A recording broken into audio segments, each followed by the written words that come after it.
it was that good grassroots wrestling, and it was every Saturday night, and that's where I was really exposed to some really great parts of the business because I was able to work with some really great guys and some really ugly parts of the business.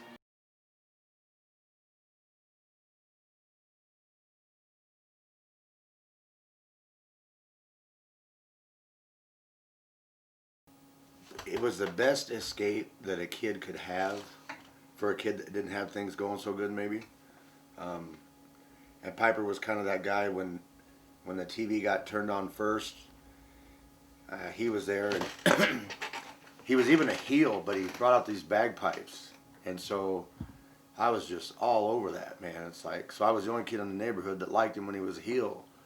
Then he turned in. It was just great. He was just like, if I could work in front of any wrestler in the world or perform with any wrestler in the world, it would be him, the greatest.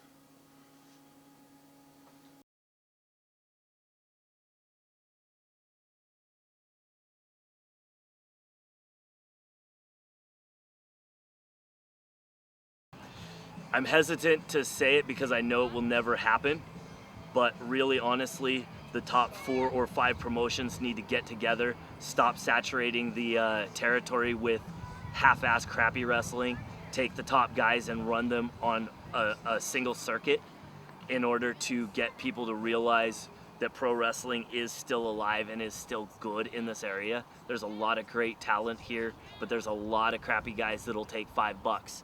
And that's why a lot of us who have been doing this for a long time are not getting paid what we deserve, not getting taken care of the way we deserve, and frankly, why half the guys who should be having amazing matches aren't, because they don't want to put out that effort for $5 or $10 or $15 or $20.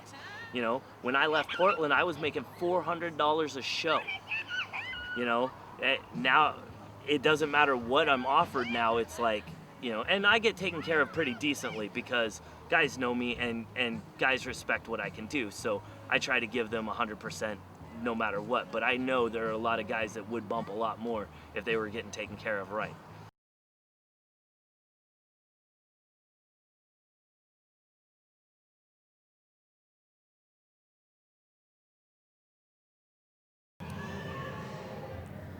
Wow. It is main event time here on the BCW. Joe Souza once again along with Mr. Tubbs, and you talk about intensity. This is a natural grudge, a hatred. We're talking Void as well as Damon Scythe. Oh no, he's got the snake. One of my favorite tag teams, Joe. I'm being serious. I've liked these guys for a long time. I'm wearing the shirt that they gave me as a gift of esteem. I love to see these guys get into the ring. They like pain. They train in very unorthodox ways to be able to take a lot of pain. They're willing to do, they don't have to cheat to win, but sometimes they do just because they enjoy inflicting that on their opponents. Well, with Damon Scythe, I do know a lot about him. Trained by the great Tony Kazina, turned on Tony Kazina. Oh, just a moment from the ring announcer.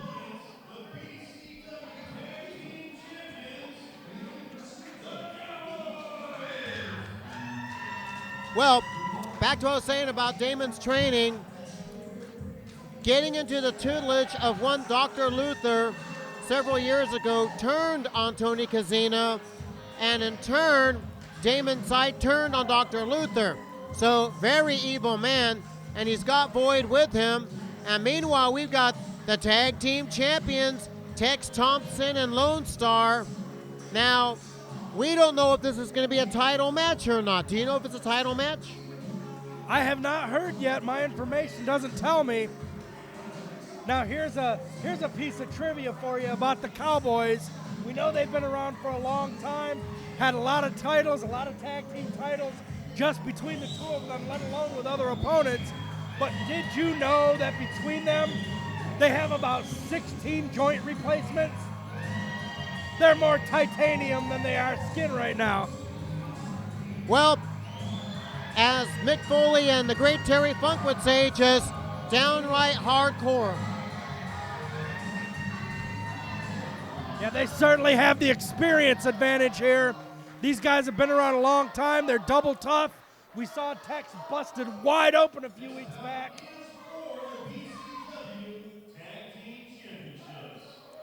So they're... This is for the gold.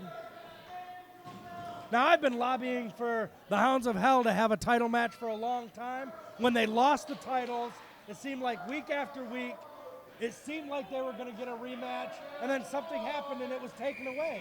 I don't even mean that they somehow lost the match. They suddenly lost the fact that it was a title match. So these guys have deserved this for a long time. Injury to Damon Scythe kind of delayed that a little bit too. Right. Where he had a near-death experience is what he tells us. He was clinically not breathing for several minutes, and he said he had visions during that time. Very creepy stuff. Oh yeah, he had visions, and he expects the fans to praise him because this is the second coming.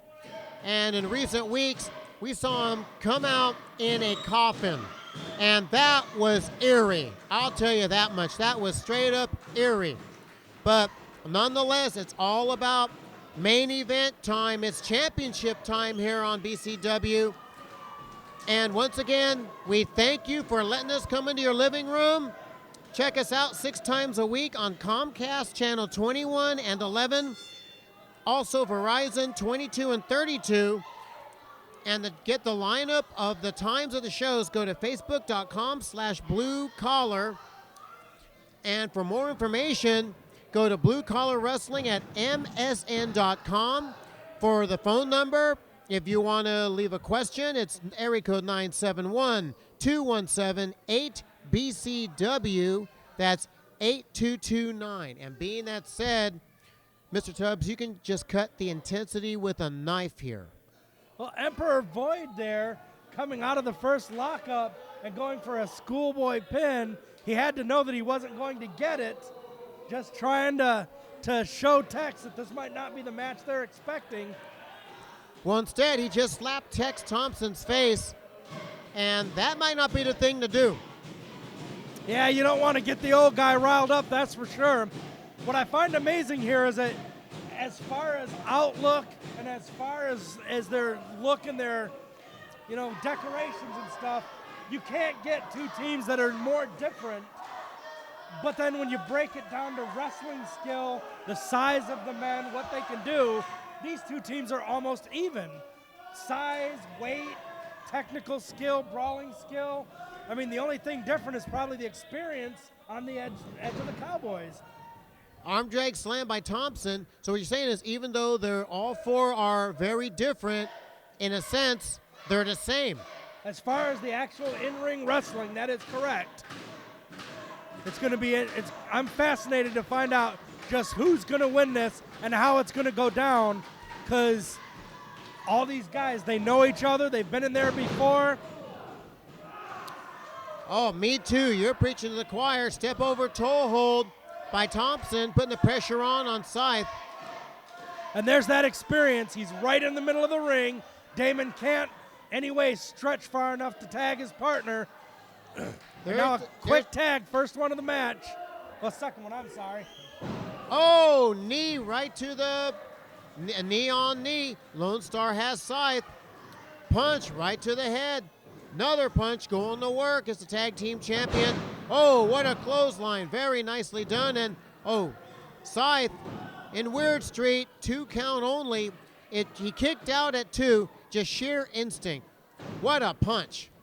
And Lonestar and Tex, they've known each other so long, they don't even have to talk to each other in that ring. They just know what each other has planned. They read body language. Damon Scythe trying to get back in this, though. What a clothesline by Scythe. Oh, no. Lonestar is in a whole pile of trouble. There's a tag. In comes Emperor Void. It's going to be a double team. Referee counting them off now. They both have them. What's going to happen here? Oh, no. Double suplex. him. Oh my goodness, the ring bounced. Man, you got to ask yourself, after the match we saw just a little bit ago, Buddy Highway and Brian Bedlam, and now something like that taking place with 3 smaller men all slamming down, and that thing, one of these, it's going to explode. That ring's not going to take any more punishment. Going for a suplex. Oh, instead he sits him down, puts him in the corner where Tex Thompson is. But that's a dangerous corner for Emperor Void. Yes, it is. Pulls Lonestar back in the middle of the ring, pulls him towards the other part of town. Void very canny there. Pulling him out before Lonestar could get that hand up for a tag. Instead, Scythe gives him that kick right to the hamstring. In a way, I think Emperor Void was very lucky there, the Hounds of Hell, because all it would have taken was about a foot up and that hand would have been tagged and there would have been a fresh man coming in. Instead, they're going to keep working on that knee and seeing if they can take Lonestar out. Now, Damon was looking at us, telling us that's how you break the leg. Now, Lonestar, he may have had an injury from a ways back. Damon doing some scouting, and he's working on that leg. They've been working on that leg all match long so far. Now, the Hounds of Hell, they are being a cohesive unit, those quick tags, and Tex Thompson he's been in already, but he has yet to come in for the hot tag. But meanwhile, working that leg over the bottom up, they want to break the leg and take the leg and the tag team belts home with them, Mr. Tubbs. Oh, they would love to be tag team champions here again. You gotta love how they're doing this, though. When Tex and Lonestar had the advantage, when they were on top, they were starting to target one of the legs and knees. Now, when the Hounds of Hell get the advantage in the match, when they took back over, they're going to the same limb on Lonestar. You know, that's the way they think. They're like, you know, we're going to mess with your heads. We're going to do the same thing you tried to do to us just because. And you know they enjoy it. Oh, without a doubt. Now, you've got the challengers. They've cut the ring in half, and the way they work on a certain body part, it reminds me of the great team of the late Lonnie Main and Tony Bourne. They kept the ring cut in half, worked on a part, and now Tex Thompson, fingers in the eye, he's coming in, but the referee did not see the tag, and sure enough, the ref shagging Tex Thompson off. And so Lonestar, he's still the legal man in the ring, and Thompson got nailed for his problem. It's just Katie by the door. It's all breaking down tonight. Yeah, Void taking advantage of an opportunity when he sees one. Just put a lot of pressure on that knee. He's asking for one more. Oh, no. And calling to the fans, knowing how much they don't like the Hounds of Hell. See, that's the attitude I like about these guys.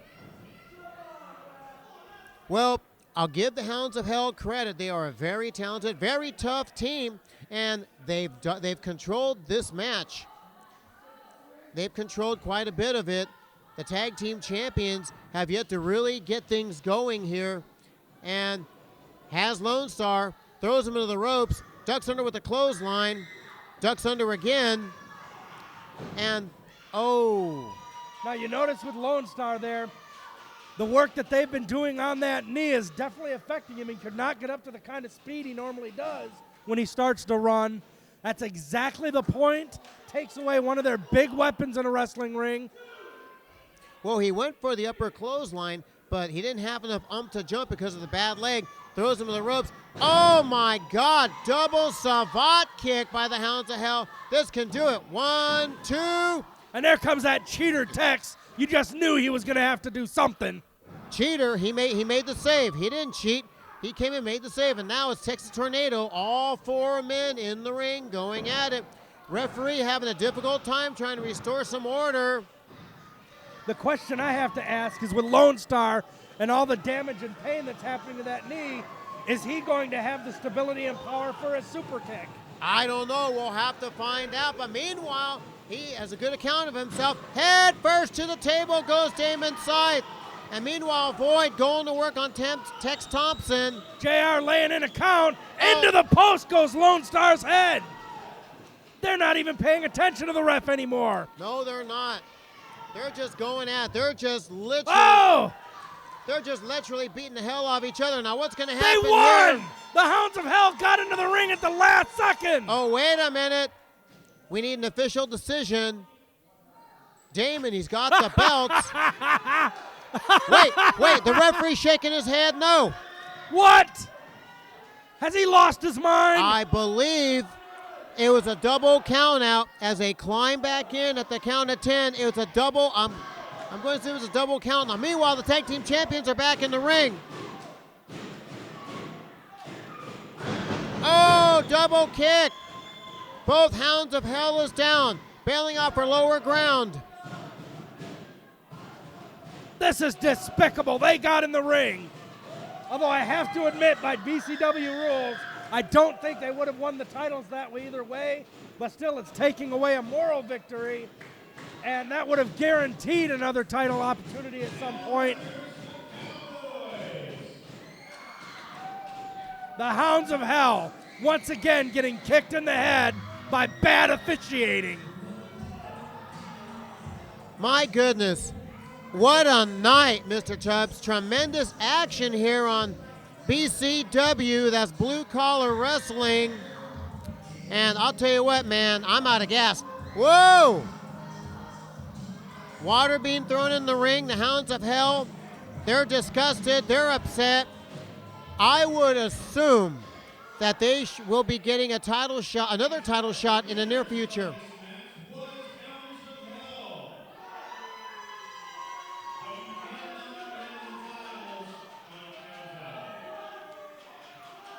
I stood corrected. The Hounds of Hell won. You're right. The Hounds of Hell won the match. They won the match, but not the title, because not only in professional in the BCW, but in professional wrestling, the title cannot change hands on a count out or disqualification. So, therefore, the Cowboys are still the BCW Tag Team Champions. I have a lot of wisdom up in my head there, Joe. Sometimes some of it even comes out. But tonight we have the Cowboys that win, or the Cowboys lost, keep the titles. And we know that very soon they'll be having another date with the Moonshine Brothers. We heard that earlier. Keith Atkins now is a Cowboy as well. Don't know how that's going to play into things. Folks at home, you have got to watch every week or come down here live, because you don't know what's going to happen next. Now keep in mind, in the very near future, one of the feature matches will feature that man there, Tex Thompson, against JB Moonshine in a Texas bull rope match with the cowbell in the middle. You want to talk about all hell breaking loose. It's going to be a wild knockdown, drag-out match. Lonestar, worse for wear. That leg, he needs to get it checked. Yeah. You know, when I see Lonestar down on his back in pain, I actually kind of like him then. I knew there was a bit of sadistic in you, Mr. Tubbs. Being that said, we hope you enjoyed tonight's exciting action at BCW. Join us again next time. On behalf of Mr. Tubbs, I'm Joe Souza. So long, everybody. Good night.